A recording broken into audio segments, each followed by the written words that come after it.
Good afternoon. Hey, good afternoon, Mom, Dad. How y'all doing? Wonderful. How are Good. you? How you doing? I'm doing. It has been an incredible week here, I think, for all of us. And we're realistic about how we're feeling, but there's such a great hope and a great light in this world and in Jesus Christ. And certainly today, Mom, you encouraged us tremendously with one of what I personally feel is one of the best messages I've ever heard in my life. My goodness, God's PPE. That was excellent. So thank you for bringing that to us today. My God. Yes. The Lord is good, and His word has to go out. I just ask the Lord for a word to encourage the people. Period. The people. They need encouragement now. Yes. Yes. We're just inundated with the COVID-19 pandemic talk. We're inundated now with the uprisings all over, and we need a word of hope, a word of peace.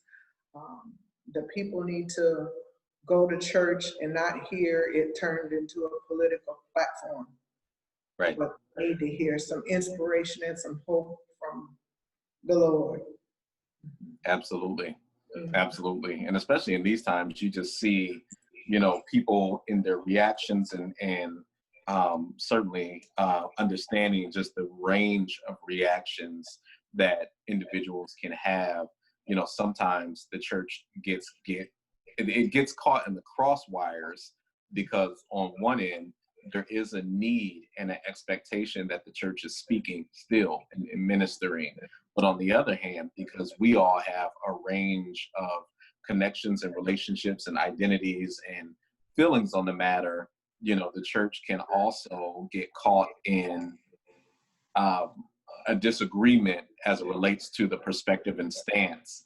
And it's unfair expectation, and it's an unfair reality that instantaneous, the church has to plant its flag in the right place and be completely informed and sensitive and thorough, and then still be this leading and guiding voice when we as individuals, we're not in that position. We are learning, we are responding, we're feeling.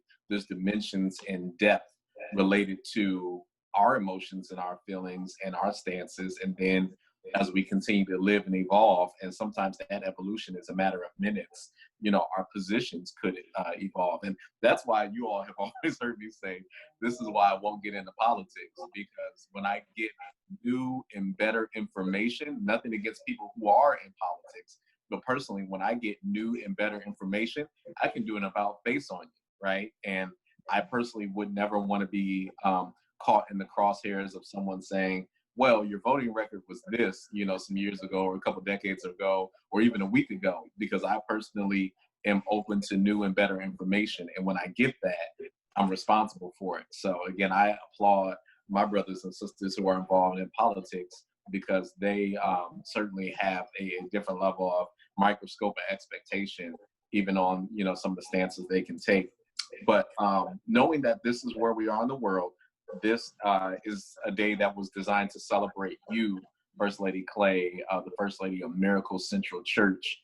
And I know we're not tone deaf to what's happening in the world, and we don't prioritize inappropriately. But I think it is still appropriate for us to recognize you on this day and the wonderful contributions that you make in exactly moments like these, in addition to other moments. So we certainly celebrate you, and I wanted to focus a conversation toward you. And I want to start with the first question being interesting. If you could, describe your job description as a First Lady. I think in many ways, when we hear that, whether that's vernacular or terminology that we've grown up with it, or if we know it exists and we kind of have a loose generalization of what that means, I think it's important for us to hear from you to appreciate you fully. What would you consider to be your specific job description, as opposed to what many may assume or presume based on that title of First Lady? Oh boy. No I right don't or wrong answers. I probably, well,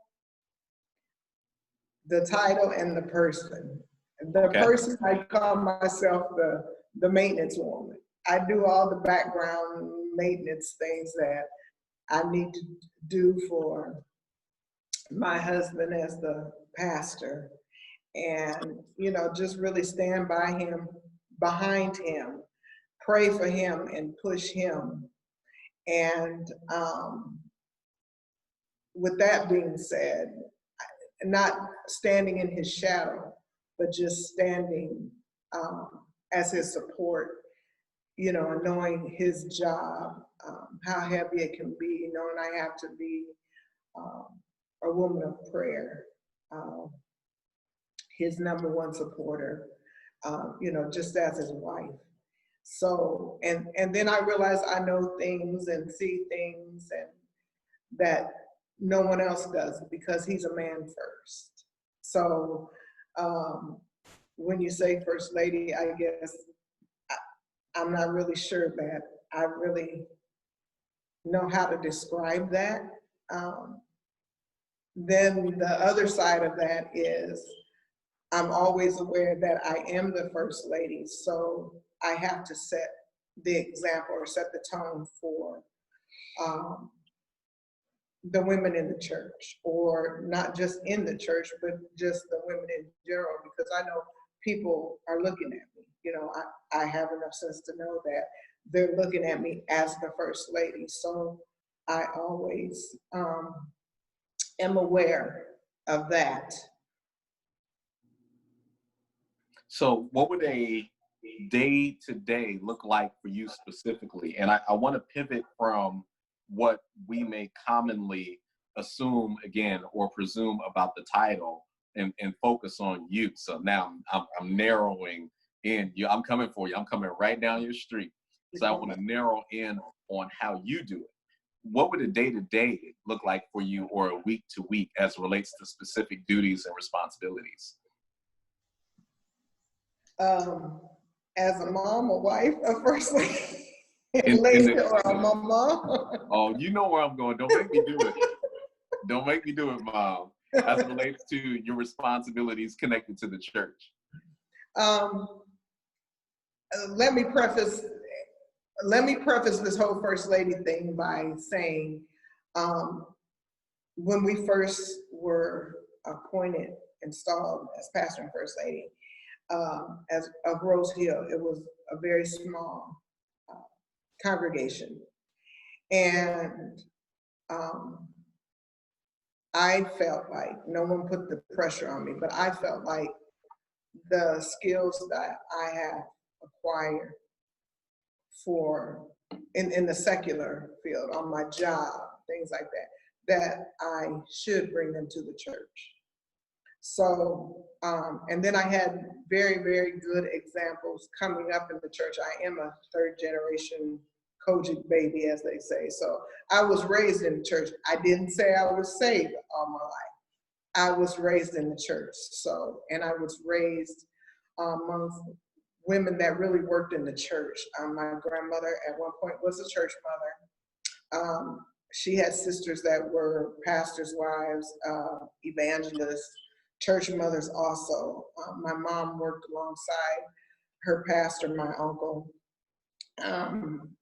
And then my mom's sister was our first lady, and she was a worker also in the church. So all I ever saw was women working in the church, and that was the example set before me. So I think subconsciously, I continue that because that's all I saw and that's what I knew.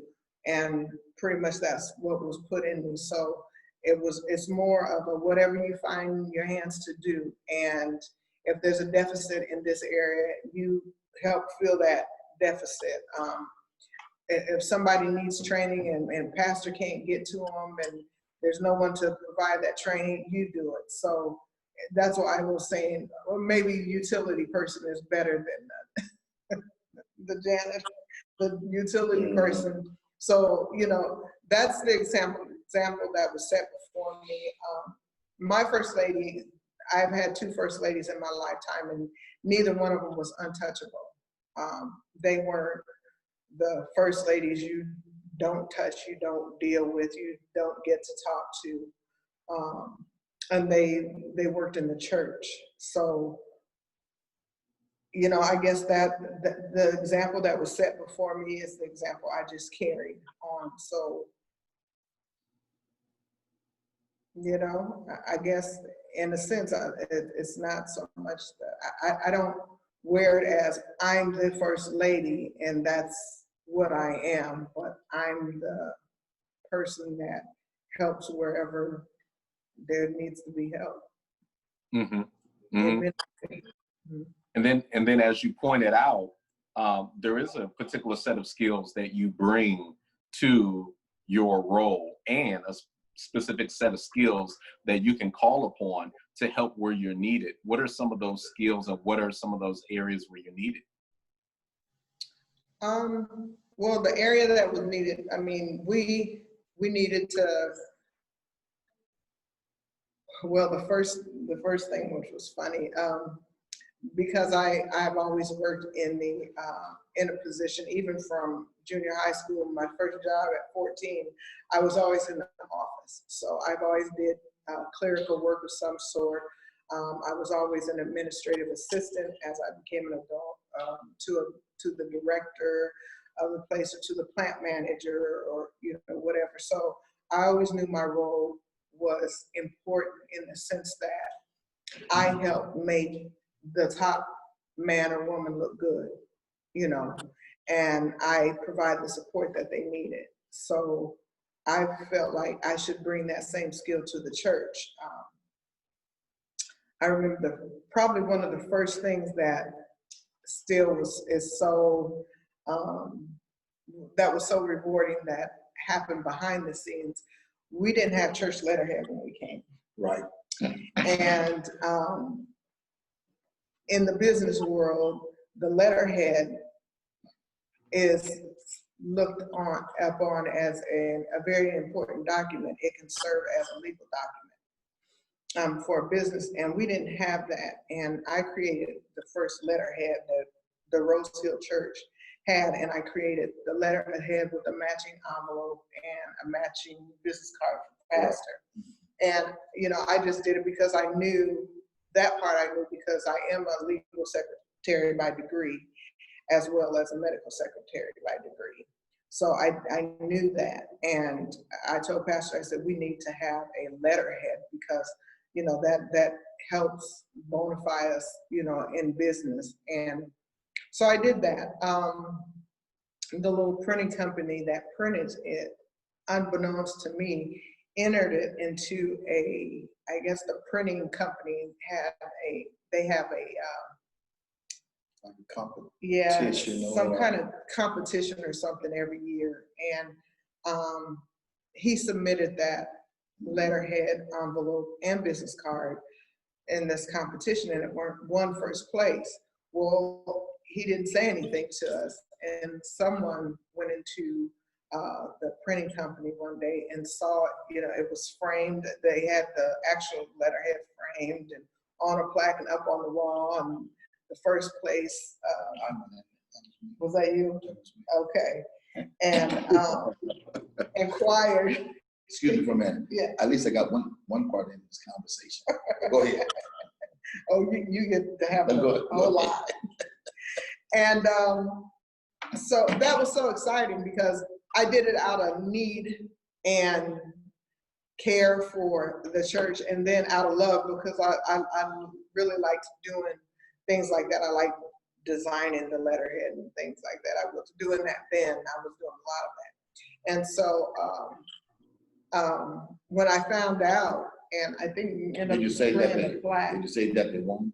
Yeah, won. It won first place. They won first place. And so that was one of the beginning of the first exciting things behind the scenes that happened. And you know, I never did say much about it because, like I said, I'm a behind the scenes person. I work best behind the scenes. I don't need to be out front. That's just not who I I like to provide the support and help to catapult things to the next level. But that was really fun. And so after that, I think I would just design a new letterhead every so often, whenever we needed or whatever, change the design. But that was the fun part, you know, that was really exciting. That was one of the first things we did. Then I set up a bookkeeping system. The church didn't have a bookkeeping system, so I did that. And, you know, just things like that were much needed.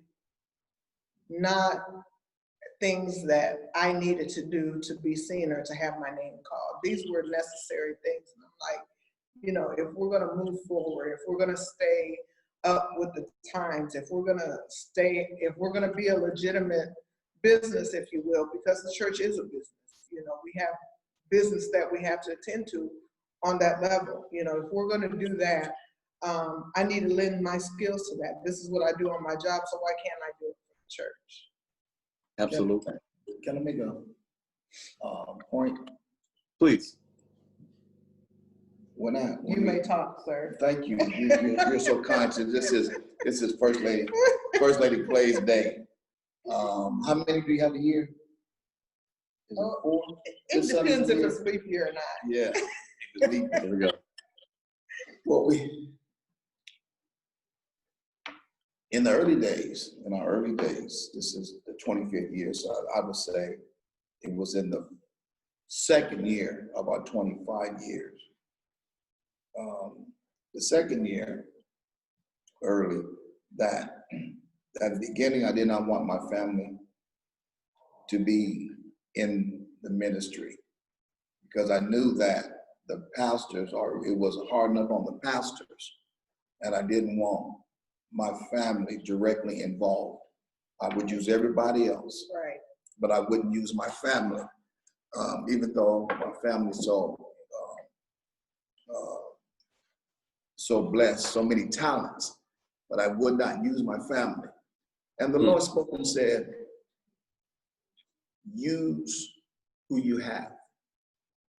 I didn't let if you remember your mom, she wasn't doing a lot of teaching. She wasn't hardly doing anything. She was just really sitting up in her chair being what they call the first lady. I would not allow, if you remember them days, I did everything myself. And matter of fact, if I'm not mistaken, I designed envelope or letterhead or some type of stationery, and I brought it to first. Remember that? I brought the first lady, and she looked at me like, you know, she don't want to hurt my feeling, but I know she said, "This is the ugly." She said, "This is the ugliest thing I ever saw in my life." Sorry. So anyway. That's probably yeah. So anyway.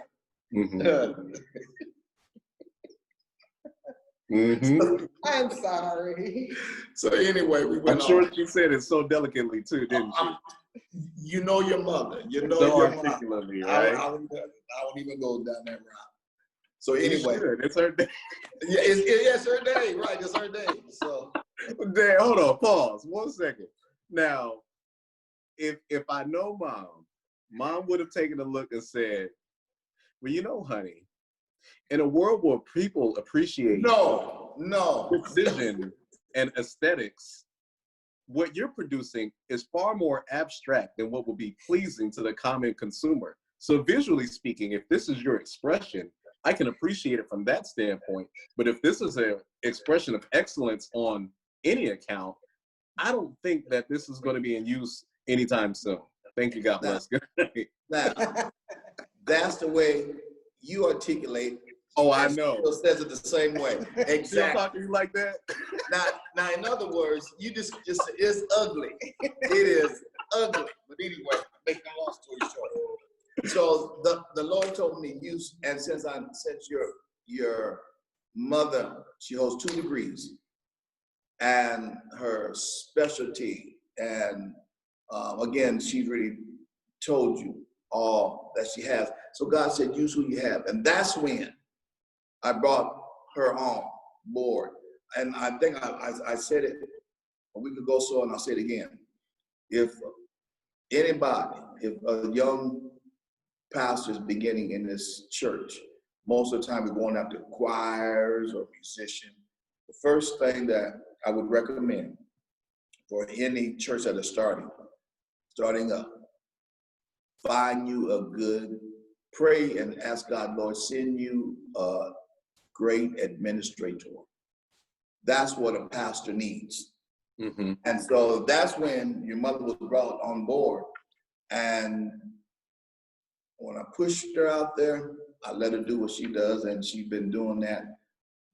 This is 25 years. Yes. 25 years of ministry. And and I have enough sense to know when I give it to her, let her do it. Yes. Because if you give it back, if you do something, give it to her, she's gonna tell you that's ugly.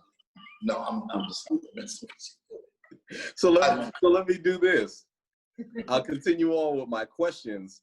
I have one more question in this vein because I have to press it. I have to press the question.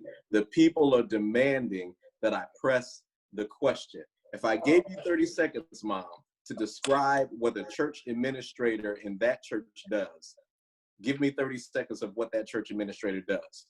And respectfully, go. Everything.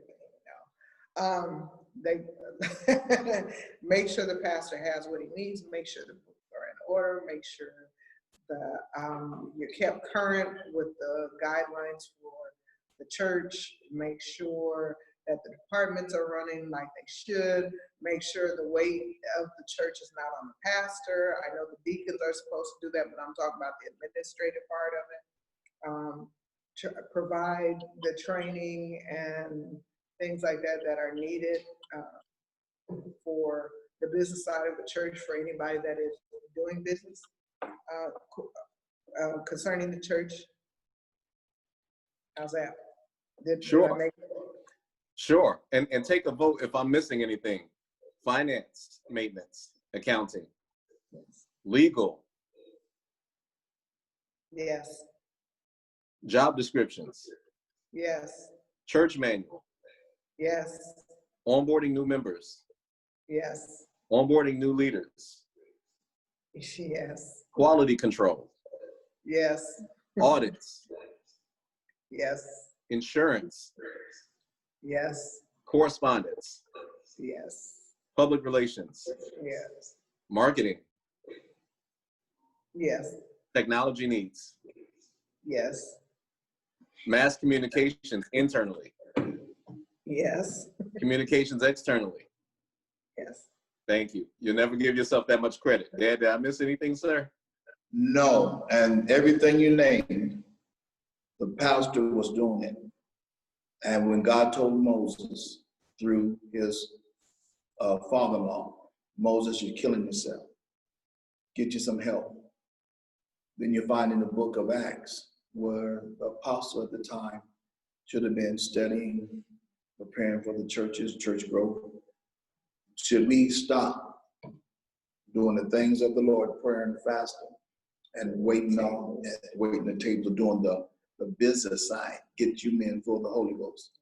So the first lady took the load off of me, and that allowed me to really be able to spend my time in the office of a pastor. Even though everything's done, she always will bring it to me. When if she has a package or if she's doing something, she'll bring it to me and I'll look over it, I'll review it, I'll give a thumbs up or say, listen, why don't we try this and whatnot, but not to micromanage the first lady. She knows what she's doing, and the pastor has to trust who he has with him. Quite often, pastors are a target. Mm-hmm. You have to have somebody to trust. And when you think that you can trust somebody, a lot of times you'll find that they become a problem, because then you have to sit down and work a lot of things through them. Now, mind me that people, you give them a chance to make adjustments and readjustments. But just like during this COVID-19 pandemic, we really had to turn on a dime. We had to hit the ground running.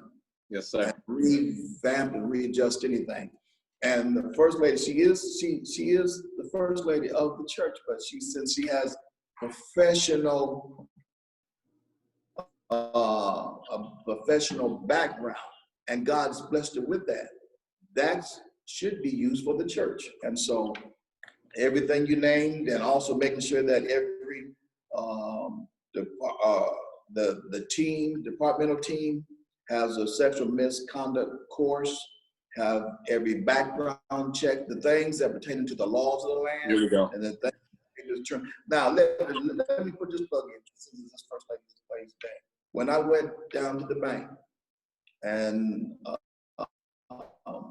talked to the vice president of the bank, and was prepared to get, we about to buy the facility that we are in now. Yes, sir. And he told me, he said, well, since I let him know when they have the funds, money. So I'll tell you what, I'm going to work with you and set up a plan that how you can save money. And once you get that money saved up, come back and we can start working with it. When I showed him what we already had and what we're already doing, he looked at it and it blew his mind. He said, who did this? Who prepared this? I said, the church administrator, which happened to be my wife. His mind was blown. And he kept looking at it. He said, this is awesome. That was the vice president of one of the nation's largest banks. Yes, sir. And that was from our church administrator, which is none other than our first lady, Mary Jo. Absolutely. You see how we had to paint you in the corner to get you, and I think it's really important, Mom, to open up that conversation, because again, there's a lot of misinformation out there. And this isn't to take away from any first lady. This isn't for comparison. This isn't, to bring anyone down, because you stand alone in who you are. We don't need to make a comparison. But I think it's really important to add and underscore the way that you've defined the role, because it's not about a mold or a tradition. It's about how do you bring what you have? How do you answer the call of God? And how do you serve in excellence?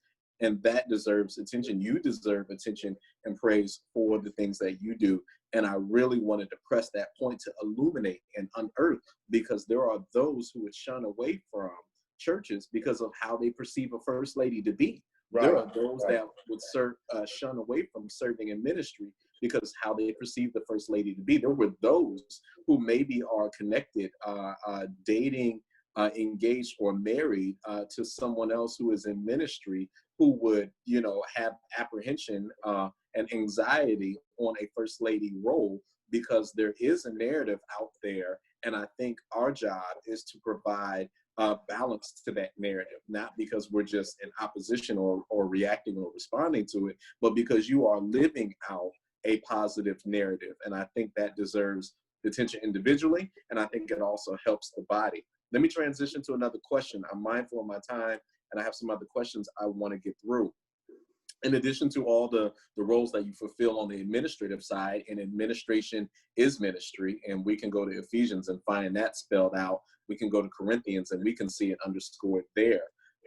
But when we talk about the ministering side as it relates to the interpersonal and the people interaction, because there's ministering on the business side, and then there's an interpersonal ministry piece that engages with people, it is phenomenal how when we think about what the common household looks like nowadays, seeing what the divorce rates are, and especially when we start thinking about the communities that you all serve, particularly communities of color, Black people expressly, urban communities, many do not have either the father in the home as a part of a marriage, the father in the home in any way, even if it's not under the covenant of a marriage, or even a relationship with the father. So the role of the first lady is amplified because of the visibility and the familiarity of the mother's voice. Now, certainly not all even have their mothers, but it's more common to have the connection and the relationship and the residence with the mother than it is at least the father. So the first lady role in the church is really interesting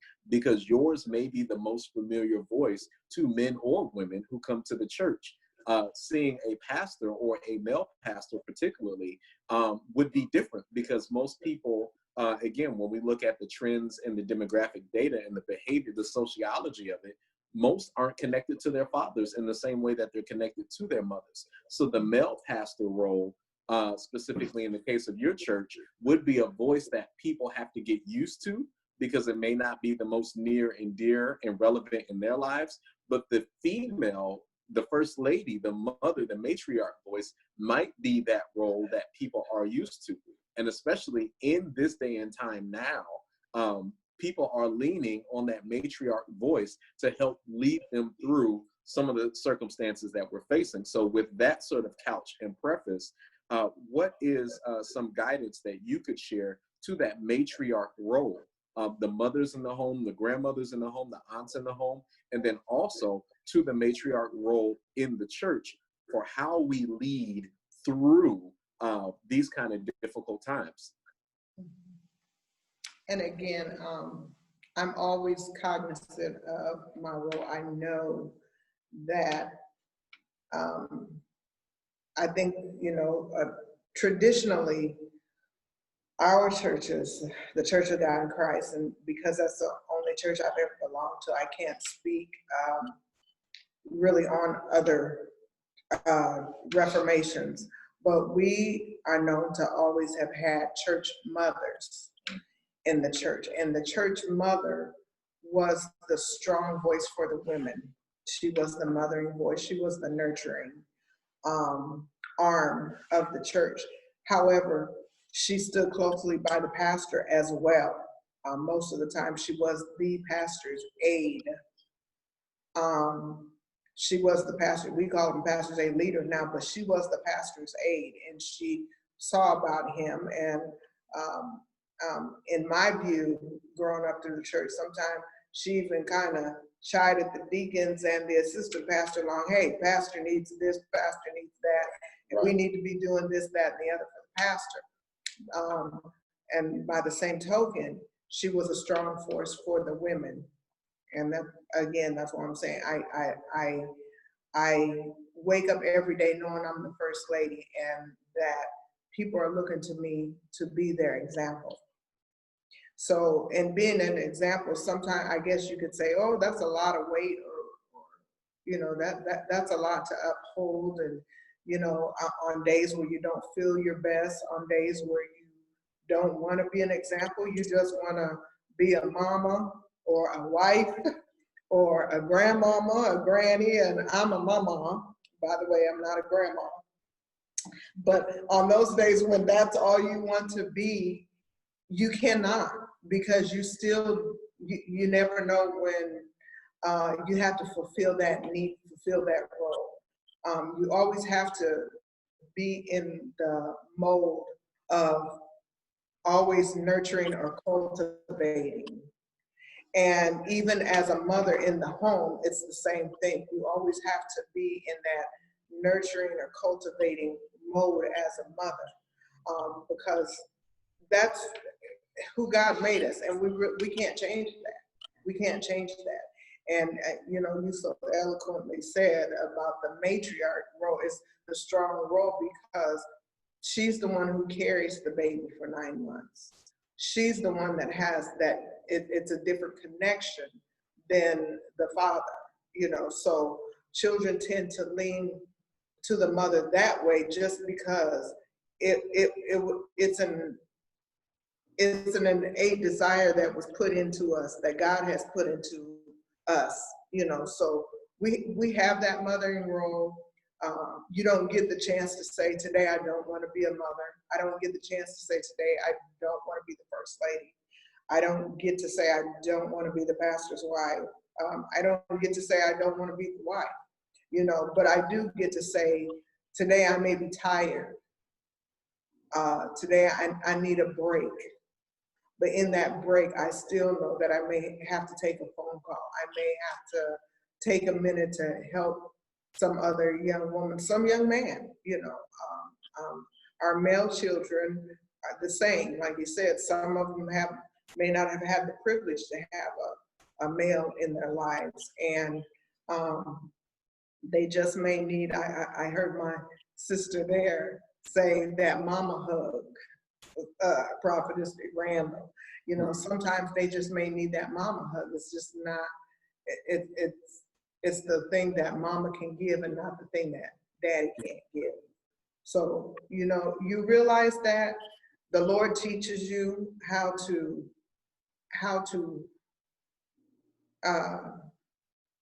maybe feel that. He teaches you how to feel that gracefully. He teaches you how to go through, and the scripture lets us know who the Lord calls, he qualifies, you know.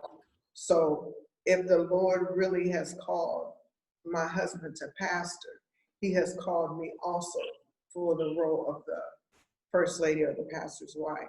So he qualifies you. Has it been easy? Oh no. I remember the first thing I said to pastor when we started pastoring, I said, look, you know how I am. I'm a private person. I like my personal space. I don't want people invading my space. You know, it was hard for me to give that up. And I did have to give a piece of that up.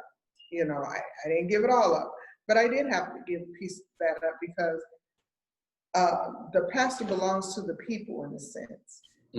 God has placed him over the people, so he belongs to the people. Now, I can set my boundaries for my home because the people don't run my home. And I can set boundaries for my personal space because they don't run my personal space. But I can't set the boundaries for who God has called him to be.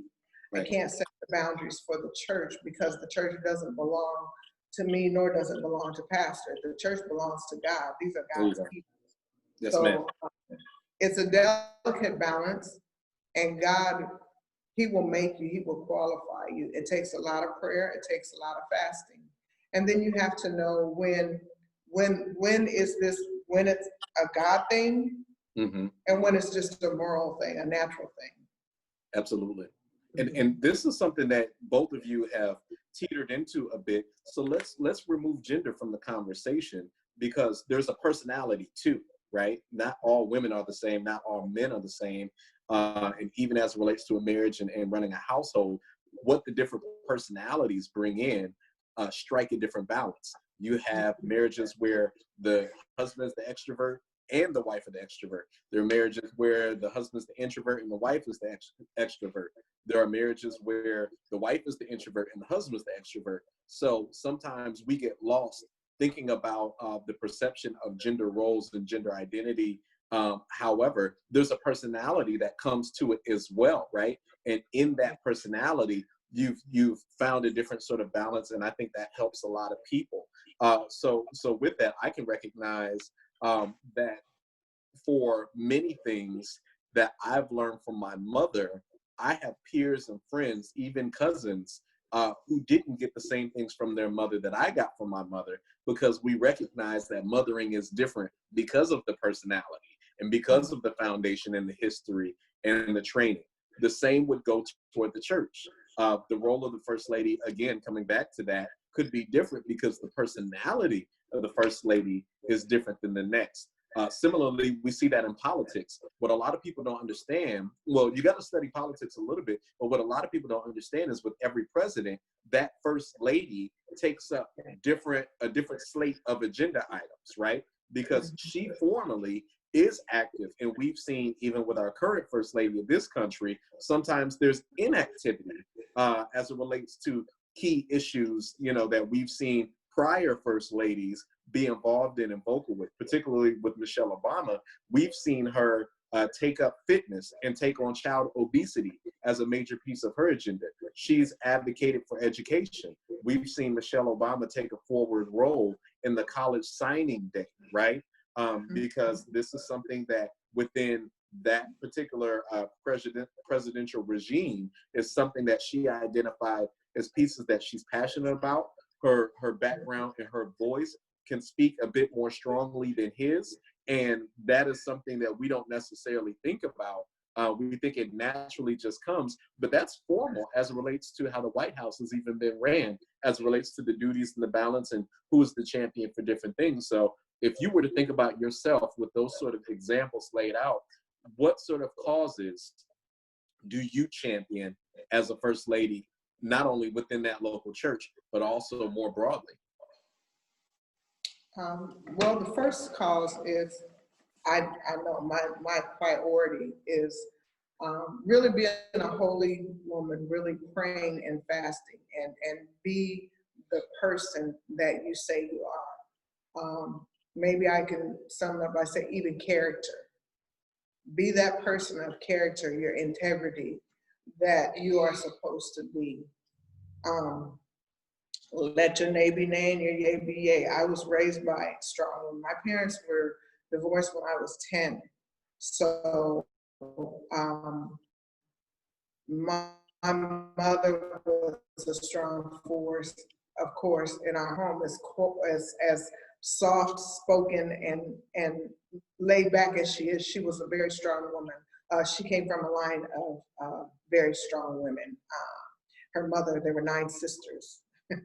nine sisters, and I think it was three brothers in that family. So they were very, very strong, but in taking up the cause. So, they taught us a lot of, be integrity, be women of integrity. And I think that's probably, if you would ask anybody that knows me or that has kind of been under my tutelage, they'll tell you I'm big on that. Be a woman of integrity, and, I know prayer is powerful and knowing the word of God. So those probably are the 2 major things. Education is huge with me. I know that knowledge is power. I have come through the civil rights. I was in school in the 1960s. I was in Des Moines, Iowa, in the first year of busing. I was taken out of my neighborhood school in the Black neighborhood where we had a pretty mixed working class neighborhood where I lived. Everybody's parents worked, and there were Jewish people, there were Caucasian people, there were Black people, and I think we even had some Native American in our neighborhood. But we all went to school, and the parents were big on education, and they wanted us to get our education. My father, at that time, when we were in the first year of busing, my parents were still married, and my father championed for us to be bused because he said the schools there have opportunities that the schools in our neighborhood didn't have, which was true because we got to play in the band and in the orchestra. We were doing algebra and everything else, and the schools in the neighborhood didn't have that. They weren't afforded the same opportunities. So for that reason, both of my parents were educated. My father taught math in the service. He was in the Korean War, and he taught math. My mother, I think she's like 6 or 8 hours away from her teaching degree. She went to school the whole time we were young and worked and went to school and worked, and and she's just a few hours away from her degree that she was never able to get because she was working and raising a family. But she always pushed education, and she always told us, don't sit in the back of the classroom. Be the first one to raise your hand. If there's something you don't understand, ask questions. Get help, tutoring help, and those kind of things. So I think education is probably the second highest thing on my list. And just always getting the knowledge that you need to push you through to that next level or to do your job well. Absolutely. And then to Pastor Clay, again, speaking about the personality of your wife, because many pastors have wives, but not all wives have the same personality and the same skill set. what would you highlight as areas of distinction that you've seen as it relates to our First Lady, your wife, and her particular personality and particular causes that she champions? Not in comparison, correct? Right. I always take this fine line. Highlighting one doesn't mean you're comparing to others, but you can notice a distinction, and that's not necessarily at the cause or the source of wanting to compare. Right. And you know, at one point it's hard to compare, but then you would want to compare. And the reason why you would want to compare, which is nothing negative, but oftentimes a pastor has to understand the worth or the wealth that he has around him. And being that I've never pastored before, I'm the totally opposite.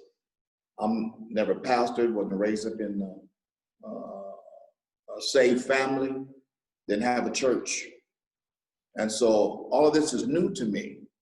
So taking the street smarts and knowing how to deal with people, but then showing or learning how to deal with God's people, saved people.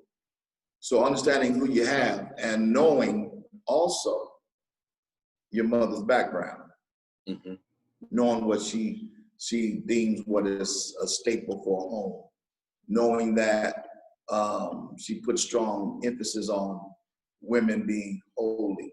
And not only that, but knowledgeable, not to be silly, learning your craft, and knowing who you are, knowing, so all of these things then have to balance that and adjust it with me, because we are, or when you have a pastor, you have to have people that understand a pastor. Yes. Understanding a pastor it could be very difficult. Understood. Because you constantly turn, and if you listen to God, people don't understand. So you got to have somebody that's able to snatch it, grab a hold of what the pastor's trying to do and run with it. So when you compare, because sometimes I've observed and heard their pastors' wives have been stereotyped being so venomous, so aggressive, and so pastors' wives have got a bad rep also. So I'm looking at all of these and how to balance that. Having a first lady that was able to take the weight off of the pastor, and then to be able to use her, I can speak for your mother, her talents to where people are not jealous. Everybody wants to touch the pastor. Everybody wants to be on the inside with the pastor, but everybody don't have the pastor's pulse. And so when you have that person, and then let me bring it closer. And when I'm able to open up myself, because pastors are very lonely people. Put it like this. I am the one that I'm a people's person. I love people and I give. And if you don't understand boundaries, not because I'm trying to learn boundaries, but because I'm better at who I am. And if you try to put me in a corral, I can't be who I am. So a great pastor's wife will help you understand that we're not trying to change you or whatnot, but we're trying to make sure that you're able to flow and give freely, and yet understand that we have a job to do, if I'm making any sense. So to understand who you have in your arsenal of weapons. That makes sense. This is why And it's really good, because again, you have the negative side. And I'm quite sure over these 25 years that First Lady Clay has been looked at like, ooh, she is a bulldog. You know, that's the reality. She's a bulldog. and that's one of the positives, because again, aggression, assertiveness, having that foundation of what being unashamed, not being timid, those things, again, I think sometimes when they're represented in women, oftentimes they're called negative traits. And I think that's certainly a derivative of chauvinism. I have no problem with those traits when they're in men, and I have no problem with those traits when they're in women either. And I think, to your point, Mom handles that well because it's a part of who she is, but she carries it with a distinction. But I do want to ask one more question specifically, because I got 3 minutes, so I got to figure out how to do these things quick. To a point that was made that I want to amplify, what impact has Mom had on men in the church? Because clearly her example doesn't just influence or impact women. Her example and what she brings to the table impacts men. So what impact has Mom had on men through ministry in her role? You want me to comment? Sure. Her impact with the men are awesome. She is your first lady and your mother. The men love her, and the men love her because she's that mother. She's that strength to them, And I wish I could flip the side, because I see it the same way in the home. The men, y'all go to your mother, and your sister comes to me. But let me say this: there was a young man. 1 minute. That he did something, and he shouldn't have did it. But out of the love that she had, your mom punched him in his arm. Now you can't see it on the camera, but her guns are bigger than mine, and her instinct is punch the young man. He hollered, "Ow, that hurt!" Well, you should never did. That's the type of first lady in love that they have, and it was loving. But in other words, she wanted this young man to be sound and don't do something stupid, and just out of the reflexes, And even she's getting up in age, but her reflexes, Absolutely, are still sharp. So. Okay. Absolutely. Go ahead, Mom. I hope You have to go there. So, Mom, so again, I got to wrap this up in some good time, but I want to give you a chance to answer that question, and then also close with one final question for you. What impact have you seen yourself having, and what impact do you try to have, since I pointed to you, on the men of the church? that was an impact. It was literal impact. Well, again, like I said, I try to set the example of, again, what a strong, I'm talking about rooted in God, who a strong rooted woman is. I try to set that example. I should say I try to always exemplify that. And to the young men, I do realize, and spiritually, you can pick up things. You can, your spiritual antennas sometimes let you know that this person, needs a mother's touch. This person didn't have, a mother's touch or whatever. And so I try to be that, for the young men, and try to, reaffirm them. We've gotten a lot of college students over the years, and realizing that, they're away from home. And, I try to just make sure that I'm there, I'm that mom for them when, they're missing their mothers. Also, for the older men in the church, I just try to, again, be that example to their wives, try to be that reassurance to their wives.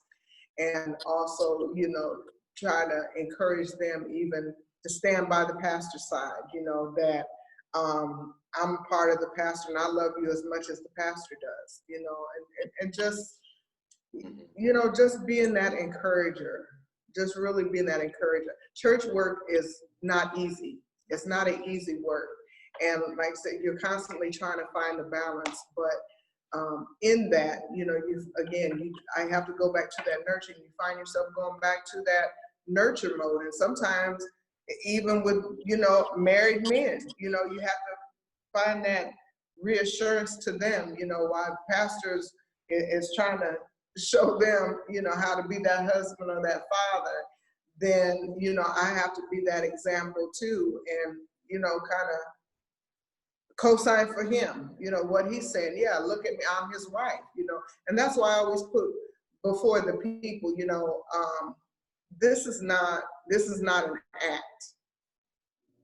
And like I said, we all have stories, but there's no way that I would be with a person, I would marry a person or go along with the ride of a person who wasn't honest and genuine in what they were doing. If he wasn't a true man of God, I wouldn't be sitting next to him saying he's a true man of God.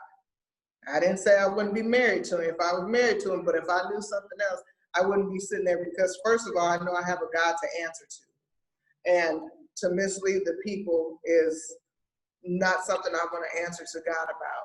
So, to put that, just put that out there, to the people, it's honest, it's the truth. We knew each other, we had a history before we were saved. Mm-hmm. And now that we're saved, I can tell you he's a true man of God, but I can also tell you if he really wasn't, I wouldn't co-sign for that. Absolutely. Absolutely. And allow me to close with this question, and there's a 1A and a 1B to this particular question.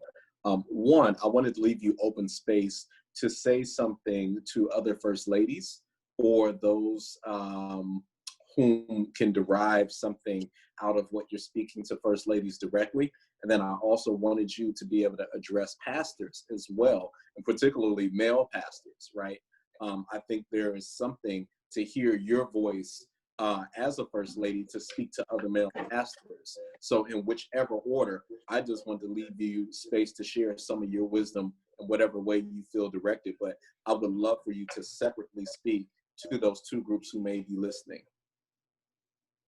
Well, to the pastor's wives, again, the first thing I would say to any pastor's wife is don't let anyone put you in a box and make you fit a mold, because you are who you are and you bring to ministry what God has put in you.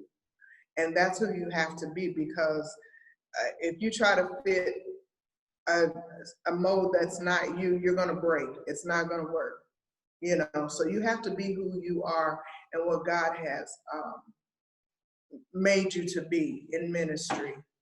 Pastor said something that was quite pointed. He said that ministry is lonely. It is a lonely, it's a lonely place. It's a lonely place because you can't buddy with the people, because you have to lead them. And there is a distinction. I hear people say, I want to be common to the people, or I don't know the terminology they use today, but they don't want to make that separation. But if you see in the Bible, through the whole Bible, there's always a leader. There always has to be a leader. Children cannot lead themselves. Right. Children can't raise themselves. And just as a baby can't raise themselves and needs a mother, a father, a parent figure, so do the people of God. They need somebody to hear from. They need somebody that has a higher voice, a sharper in tune with God, a sharper vision than what they have. Because if everybody was on the same level, then why would God be God? So you just have to be who you are as a pastor's wife. If that's not you, I'm not the pastor's wife that just sits in the chair, and I don't mean it like I'm demeaning anybody, but my niche is working behind the scenes. That's my niche, and that's where I'm free, I'm relaxed, and I can flow behind the scenes. So you have to know who you are. You can't conform to other people. Then you also have to be callous. You know, you have to get to a point where you be callous. I remember when we first started, you know, there were a few people that thought they were gonna run me, tell me what to do, how to do, and everything. They thought I was young and they could intimidate me, but I think they found a little differently, and they're not here now. But it's okay. So you have to be who you are, and you have to know your place, know what your place. And when I say know your place, you know what your place in God is. To the pastors, I would say realize that God has made your wife who she is, and there's nothing to be intimidated about. There's nothing to, you know, I think some pastors, it seems that, you know, they may fall into a place where they want their wives to be, I don't know if compared is the right word, but, you know, so my wife too, but let your wife be who she is. She can be more strength to you just being who she is, than if you try to make her be something. Right. You know, I told Pastor, I'm not a singer. I know music. I played instruments, but I know I'm not a singer. So don't give me a mic and tell me I want my wife to sing the sermonic solo. Don't embarrass me like that. I'm not allowed. Some people are boisterous and they can, you know, really bellow out the scriptures or whatever. And I mean, they can read the scripture, make you preach. So don't do me like that. I'm not, that's not who I am, you know. So just allowing your wife to work with you in whatever capacity that she works with you, I say it'll be of more benefit to the both of you, and you'll both be happy. Mr. Clay, if I don't know if I could take a minute or something, but something that's big, 30 seconds, a blessing to any here. Yes, sir. What First Lady spoke is what a desire a lot of the pastors want. That one, you know, that maybe that Dorinda card, you know, type of. And so you really desire. That's the first person came to my mind, and her personality. But the Lord told me, He said, leave her alone. I'm making her. You know, it's very crucial for the pastor, for young preachers. Let me say the young preachers, young ministers and elders. Let God develop your wife. Let God do that, because you can bring harm to yourself. I know you may be thinking you're doing a great job, a good job, but if you let God raise her up, let her be who God wants her to be, it'll be better and everlasting and strength to you. If you try to put them in a mold that's outside of them, sooner or later, it'll come back, and that'll be one of your worst mistakes that you've ever had. I learned that from experience. Thank you. Absolutely. Absolutely. Thank you, sir. Thank you both. I'm so excited that we had this day, Mom. Again, if you all who are tuning into this haven't seen the entire message earlier, it's one of the best messages you have heard this year, God's PPE, which First Lady Clay preached earlier today. So glad to have this opportunity to just get to know you better, Mom. I'm saying that on behalf of the audience, of course, to hear from both you and Dad some of those distinctions, some of the roles, some of the behind the scene things. And, you know, and my wife knows this very well, you know, it's easy and it's well chronicled how much my dad and I have in common, which is what makes our relationship so wonderful and contentious at the same time, because he's looking at a younger him, you know. So if he likes what he's looking at or not, that's his fault. That's a younger him. Yeah, no, I should say I represent the worst of Dad, not the best of Dad. But Mom, on the other hand, my mother is certainly somebody I've learned a lot from as well. And there are pieces, the best parts of me certainly come from my mom just as much as they come from my dad. And again, I am so inspired and encouraged because I don't see your impact being limited to gender. I don't see your impact being limited to just the traditional perspective of a first lady and a mother. There's so much of your personality, so much of your gifting, so much of your skill that has fed me. And again, it's easy for me and Dad because we look alike, we walk alike, I guess. We have similar gestures and mannerisms. We got so much. It's two bulls, right? Now, I finally said it out loud. It's two bulls. Me and my dad. But me and my dad are so close. But also my mom. I mean, man, I can't tell you how much of the best things that I've been able to achieve in life have come from you and what you've contributed and the foundation that I stand on that comes from my mom. So I'm so fortunate. That church, Miracle Central, is so fortunate to have you. And again, what you've shared today, both in your message earlier and then also in what you share in this segment, I know it's going to be powerful to both men and women, to first ladies and pastors, and those that are rising in ministry as well. So thank you all for tuning in to Chatting with the Clays. I believe this is episode 11. If you haven't subscribed to the YouTube channel, please subscribe. Also, subscribe and look at that little bell and hit that notification bell and make sure you receive notifications. And certainly check out all the content on the Facebook page. We love you. God loves you. Difficult times we're facing, but God is not reacting. We are. Yes. Mr. Clay, From Him. put in the plug to our new Light up. Light Up. Put that plug in. I light up series. Well, you go. Go ahead. Plug it. Y'all go ahead. Go ahead, First Lady. This is your First Lady, babe. Put the plug in. And love your husbands, wives. Light up. Tune into our Light Up series on Tuesdays. They're just a quick inspirational message, and I know you will be blessed. Amen. They're designed to light up your week, to light up your month, to light up your day. God bless you. And if we ever need some lightening up, we need it today. We need it today. Go for it. Light up. Light up in the Jesus way. Light up with the knowledge of God. Light up from encouragement. And light up on First Lady Clay Day. Amen. Excellent. Thank you both. I love you much. I'll call you soon. Love you too, Quentin. Thank you Be for blessed your of God. time. Y'all take care. Bye-bye. Bye.